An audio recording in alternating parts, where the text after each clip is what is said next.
আমি 3 মাসের প্রেগনেন্ট, কিছুই বুঝতে পারলাম না। তলপেটে সব সময় ব্যথা থাকতো। রাতে ঘুমালে সব সময় আজে বাজে স্বপ্ন দেখতাম আমার বাচ্চার পেট মানে মুখের আকৃতি সাপের মতো, অদ্ভুত সব আচরণ করতো। এসব স্বপ্ন দেখে আমি ঘুম থেকে চিৎকার করে জেগে উঠতাম। কি এক বাজে পরিস্থিতি। এদিকে শাশুড়ি আমাকে ঘর থেকে বেরই হতে দেয় না। আসলে ওরা কি চায় কিছুই বুঝতে পারলাম না। এর পরের মাসে আমার আম্মু আসলো আমার শ্বশুরবাড়িতে। আম্মুকে দেখে আমি যেন নতুন করে প্রাণ ফিরে পেলাম। তাকে জড়িয়ে ধরে কান্না করলাম। আমার আম্মু 5 ওয়াক্ত নামাজ পড়তো সব সময়। উনি আমার কথা শুনে ভাবলো যে হয়তোবা কোনো সমস্যা নিশ্চয়ই আছে। তাই আম্মু এক পীরের কাছ থেকে পানি পড়ার তাবিজ আনছিল আমার জন্য। আমার প্রেগনেন্সি প্রায় 4 মাস চলছে, অথচ আমার পেটটা এমন ভাবে ফুলছে মনে হচ্ছে আমি 8-9 মাসে প্রেগনেন্ট। আম্মু যখন আমার হাতে তাবিজটা বাঁধতে গেল তখন অস্বাভাবিক ভাবে সেটা ফেটে গেল। এই কথা আম্মু সেই পীরকে জানায়। পীর সবকিছু শুনে আম্মুকে বললো, আপনার মেয়েকে যদি বাঁচাতে চান তাহলে এক্ষুনি আপনার বাড়িতে নিয়ে আসুন। আমি আমার উস্তাদকে সাথে নিয়ে আপনার মেয়ের জন্য শেষ একটা চেষ্টা করব।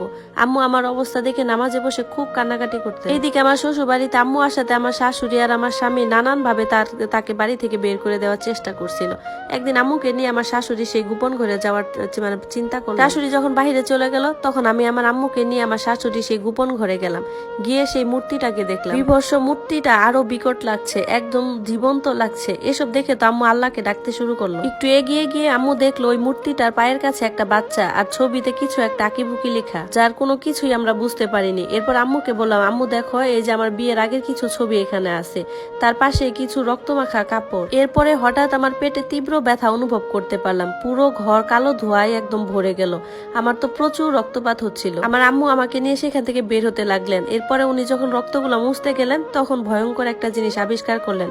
উনি দেখতে পেলেন যে একটা পুতুলের সাথে অনেকগুলো তাবিজ বাঁধা, সাথে রক্ত গন্ধযুক্ত কিছু সুতা আর তাবিজ পেলেন। কি আছে এই পুতুলে? এদিকে বাড়িতে কেউ নেই আর আমার অবস্থা খুব খারাপ হতে যাচ্ছিল। আম্মু তখন বুদ্ধি করে আব্বুকে গাড়ি পাঠাতে বললেন। এই সুযোগ আমাকে এই বাড়ি থেকে বের করার। আব্বুও তাড়াতাড়ি গাড়ি পাঠিয়ে দিয়েছেন। ততক্ষণে সন্ধ্যা হয়ে গেছে। আমার শাশুড়িও বাড়িতে ফিরে আসছে। আমার আম্মু শাশুড়িকে বলল, আমার মেয়েটার অবস্থা খুবই খারাপ, আমি তাকে হসপিটালে নিয়ে যাচ্ছি। তখন আমার শাশুড়ি বলল, আমার বাড়ির বউকে আপনি হসপিটালে নিয়ে যাওয়ার কি? শাশুড়ি তো আমাকে কোনোভাবেই যেতে দিবে না। আর এইদিকে আমার আম্মুও তো নাছর বান্দা। এক পর্যায়ে জোরাজুরির পর আম্মু আমাকে নিয়ে গাড়িতে উঠলেন। গাড়িতে উঠলাম ঠিকই, কিন্তু গাড়িটা চলতেছিল না। মনে হচ্ছিল কোনো একটা অদ্ভুত শক্তি আমাদেরকে আটকে রাখতেছে। একই রাস্তায় ঘুরপাক খেয়ে আবার শ্বশুর বাড়ির যে রাস্তা, ওই রাস্তার গলিতেই ঢুকতেছিল আমাদের গাড়ি। তখন আম্মু বুঝতে পারলো যে এসব কোনো স্বাভাবিক ঘটনা নয়। তখন আম্মু পীর সাহেবকে কল দিল, কিন্তু কলটা যাচ্ছিল না, গাড়িতে নেট ছিল না। এরপর আম্মু দোয়া কালাম পড়তে থাকে আর এইদিকে ড্রাইভারও নিজের বুদ্ধি খাটিয়ে গাড়ি নিয়ে চলল। এইবার আমরা সঠিক পথে যাচ্ছিলাম। এদিকে আমার অবস্থা আরো খারাপ হতে লাগলো। সেই চাকা চাকা রক্ত বের হচ্ছিল। পেটের ভেতর থেকে মনে হচ্ছে বাচ্চাটা ফেটে বের হয়ে আসবে। আল্লাহ আমাকে বাঁচাও, এই কথা বলে আমি বেহুশ হয়ে যাই। এরপর যখন চোখ খুলি দেখি আমি আমার বাড়িতে। আম্মু আমার পাশে বসে কাঁদছেন, পাশে 3জন অপরিচিত লোক। আমি বললাম, আম্মু এরা কারা? তখন উনি বললেন, উনি পীর সাহেবের পরিচিত লোক। আমি তাদেরকে সালাম দিলাম। পেটে তখনও তীব্র ব্যথা ছিল। ওঝা বললেন, আজকে রাতটা একটু কষ্টকর মা, আমরা সব ঠিক করে দিব। 2 দিন বেহুশ থাকার পর আজ আমার জ্ঞান ফিরল।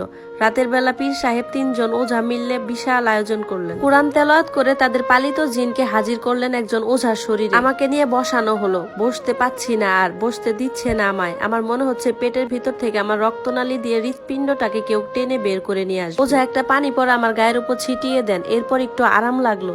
তারপর পীর সাহেব জিনকে জিজ্ঞাসা করলেন, কি সমস্যা সব খুলে বল। তারপর ওঝা শরীরে যে জিন ছিল উনি বললেন, এই মেয়ের যে বাড়িতে বিয়ে হয়েছে ওই বাড়িতে প্রায় 6 রকমের কীটক জিনের বসবাস। তার শাশুড়ি এই 6টা জিনকে নিজের বশে করে নিয়েছে। এরা সব শয়তানকেই তাদের গুরু মানে, এরা আল্লাহকে মানে না। আর এই জিনগুলো একটা কুমারী মেয়ের শরীর চেয়েছিল। তাদের মধ্যে এক শক্তিশালী জিন কাফিলকে বশে আনার জন্য।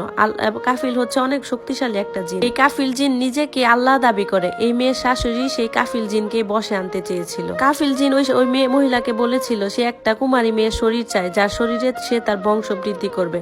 আর তখনই সে এই মেয়ের সন্ধানটা দেয়। শাশুড়ি তখন ছল করিয়ে তার ছেলেকে দিয়ে এই মেয়ের বিয়ে করায়। এই মেয়েটা তার শাশুড়ি ঘরে যে মূর্তিটা দেখেছে সেটা ঠিক কাফিল জিনের মতো। এই মূর্তিতেই সে আসতো। এই মেয়ের ঘরের ভিতরে আছে একটা গুপ্ত দরজা, যেটার ভিতর দিয়ে তার শাশুড়ি কাফিলের দেওয়া অনেক কিছুই নিয়ে রেখে দিত। রাতের বেলা ওই মহিলার ছেলে নয় বরং কাফিল জিন এই মেয়েটার সাথে সঙ্গম করত। এসব কিছু শুনে আমি তো ভয়ে কাঁপতে থাকি। আমার আম্মা বলেন, এবার তাহলে এই বিপদ থেকে মুক্তি পাবো কিভাবে? ওঝা বললেন, এর পেটের বাচ্চাটা 2 দিন পরই ভূমিষ্ঠ হবে আর কাফিল নিশ্চয়ই তার বাচ্চাকে নিতে আসবে। তখন তাকে আল্লাহর পথে বশ করতে হবে আর বাচ্চাটাকে হত্যা করতে হবে। হঠাৎ করে আমার পেটে ফাটা দাগ দেখা দেয়। ছুপ ছুপ করে রক্ত বের হতো। মনে হতো হিংস্র কিছু আমার পেটটা চেড়ে দিয়েছে। আমি আল্লাহকে ডাকতাম, আর কত সহ্য করবো আল্লাহ। এরপর ঠিক 2 দিন পর ওঝা তার পীর সাহেবদের নিয়ে আমাদের বাড়িতে আবার আসে। আগের থেকে একজন নার্সকে ঠিক করে রাখা হয়েছিল আমাদের বাড়িতে, কারণ হসপিটালে গেলে ক্ষতির পরিমাণ বাড়বে। হঠাৎ আমার পেটে আবার তীব্র যন্ত্রণা শুরু হয়। আমি তো যন্ত্রণায় কাতরাচ্ছিলাম। 4 মাসে কোনো বাচ্চায় ভূমিষ্ঠ হতে পারে না, কিন্তু আমার পেটটা ছিল অস্বাভাবিক রকমের বড়। ওঝার শরীরে আবার জিনকে হাজির করা হয়। জিনটা অনেক কষ্ট করে কাফিল জিনকে হাজির করে। কি হিংস্রতার ব্যবহার! আল্লাহর কথা তুচ্ছ তাচ্ছিল্য করে সে নিজেকে আল্লাহ বলে দাবি করে। এটা দেখে পীর সহ বাকি ওঝারা ক্ষিপ্ত হয়ে যায় ওই জিনের উপর।